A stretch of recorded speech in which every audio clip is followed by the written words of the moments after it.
I have absolutely no idea how this whole thing's gonna go, how the training's gonna go,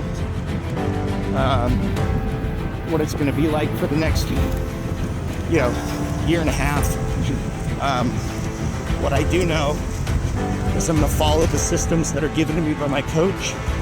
Every single day I'm gonna show up. I'm gonna do what he tells me to do, and I'm gonna follow the system.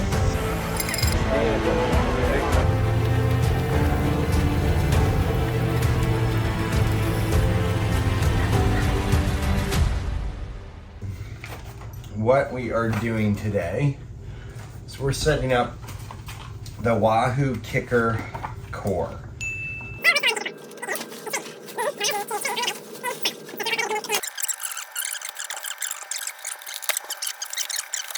This is a perfect example of not knowing what you're doing when you start a business. You just try to do something, you have absolutely no idea how to do it, and then you need the right tools. And most people in business don't have the right tools. So I could sit here and I could spend the next 3 days trying to figure out which tools I need to buy and ordering them on Amazon and watching a bunch of videos. But I just called my coach. He's going to get it all set up for me, and we'll have it done in 20 minutes instead of 3 days. So we're trying to get Aaron, so that he embarks on this journey on the right foot. So he got a smart trainer, which you put your bike on, the bike you actually ride outside, and it enables you to ride on the bike that you're gonna compete in indoors. I tried my best. Ironman's over. I tried my best. Can't do it. I'm gonna... Come here, Ash. Come on. Over here.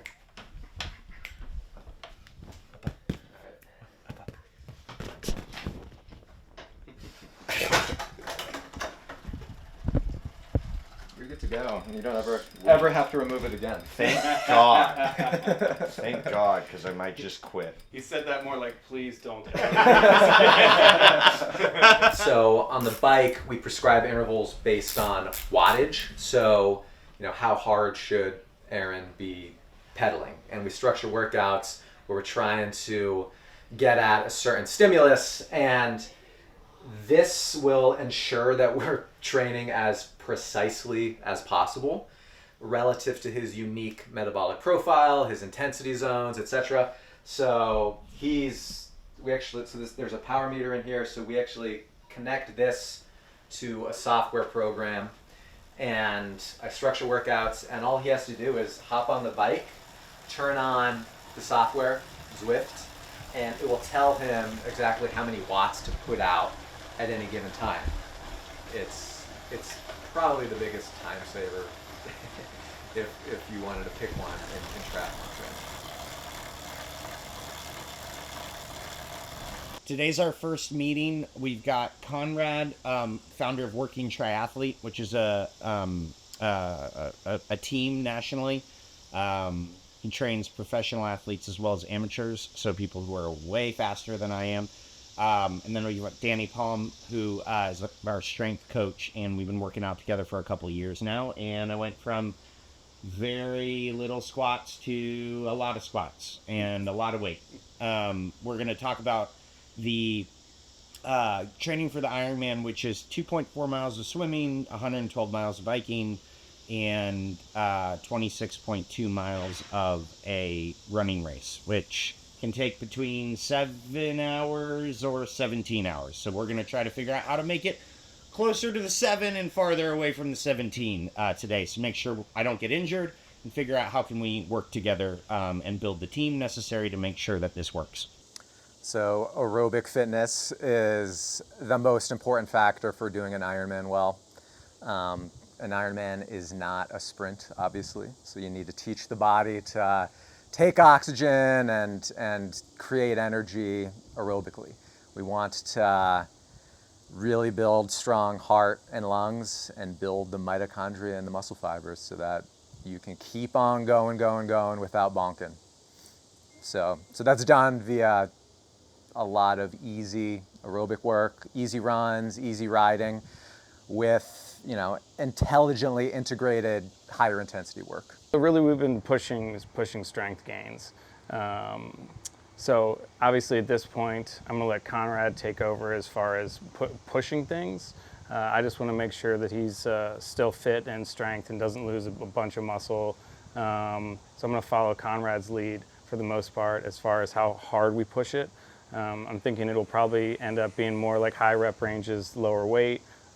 Just make sure that we're still using all the muscles that maybe we're not using when we're hitting the bike. So, try to keep him more balanced. Strength training is essential for endurance athletes if they want to maximize performance. It's important to be strong. Weak things break. And when typically the athletes I work with, we do at least 2 strength sessions each week. We really focus on the posterior chain. So many athletes, their glutes go to sleep and they get tight hamstrings, and so we really need to make sure that the glutes work, that they're activated. So I'm a big fan of compound movements. Squats, deadlifts, calf raises are really good for endurance athletes, especially runners. Those are honestly probably the big 3. But we know that being strong, and if an endurance athlete, executes a good strength training program, their durability improves, meaning they can hold pace deeper into a workout. They can continue going fast and maintain economy deep into an Ironman. To start, Aaron has experience doing triathlons. He's not coming off of the couch, so he has a decent foundation of fitness, but we need to start slow, and that could be an hour a day. That's about where, we'll start, that 6 to 8 hours per week of training range, and that eventually will grow. Right now, the long ride, for example, everybody likes to talk about the big workouts each week. The long ride is 90 minutes. We'll increase that weekly, 2 hours, 3 hours.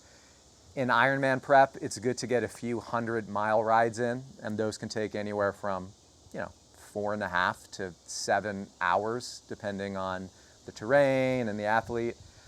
But to do an Ironman competently and complete it gracefully, you do need to be cycling, a lot. And when it comes to run volume, we'll start at around 2 hours a week, and we'll get up to 4 to 5 hours a week running. From a mileage, perspective, that's going to be, call it 25 to 40 miles a week, depending. And then swimming, 3 times a week is good. We'll start at right around 1,500 to 2,000 yards per session. That'll go up to 3K for most sessions, 3,000 yards or meters per session. And then we'll get in a handful of swims of Ironman distance, so 4 to 4,500 yards or meters. At peak training, I like to think about, a good week looking, 7 to 10 hours cycling, 4 to 5 hours running, and then 10 to 15K swimming per week. Yeah, so this is a great meeting. Getting the team together, listening to my coaches, kind of following the model, very similar to a franchise, building the system so that we could just go. And that's technology, it's understanding nutrition, it's understanding performance, and how those things all interact. And then just saying, all right, let's just go and do hard work now. Do hard things.